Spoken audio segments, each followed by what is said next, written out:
Ovdje, januar, ovo za vas dosta važi, februar, pa mart, pa april, boja, pa maj, plava boja, pa jun, zelena boja. A ovdje sam napravio neko 10.000, 15.000, 20, 25 i gurao je do 50.000. Dakle, ovo su meseci u proljećnom razvoju, a ovo su broj pčela, radilica u košnici. Pa sam onda napravio ovdje jednu krivulju, ona nije trebala da ide niže malo dole. Ova krivulja ide naniže, isprekidana, vidite od dole, pada i nestaje. To su, dragi moji, zimujuće ili zimske pčele.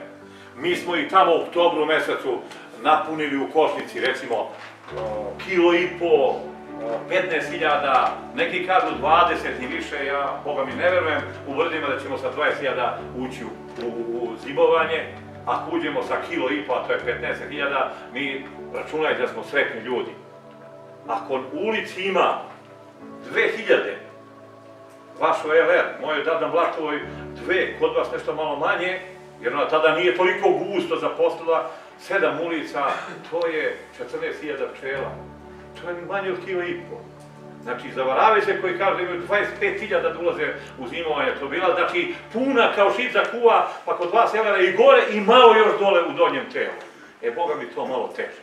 Ima u septembru, ali kad je pretjerišemo, kako kažemo, prečisti se ona i ostane isključivo zimska pčela, nje bude 15.000, kad je 15.000, mi smo bomba i zadovoljni, proćemo dobro zimu. Biće dobro i snažno zajednica.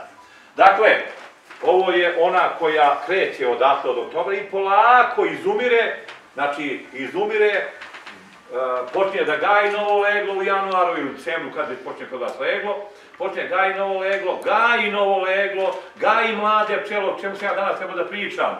A to je da u tom prvom mesecu kad je još matica tek u početku nošenja, kad pčela ekološki, biološki, radilica ne opsisa primiruje u košnici, znači ekološki ne opsisa prirodom, biološki matica nije nosa i tek je pronela jaja.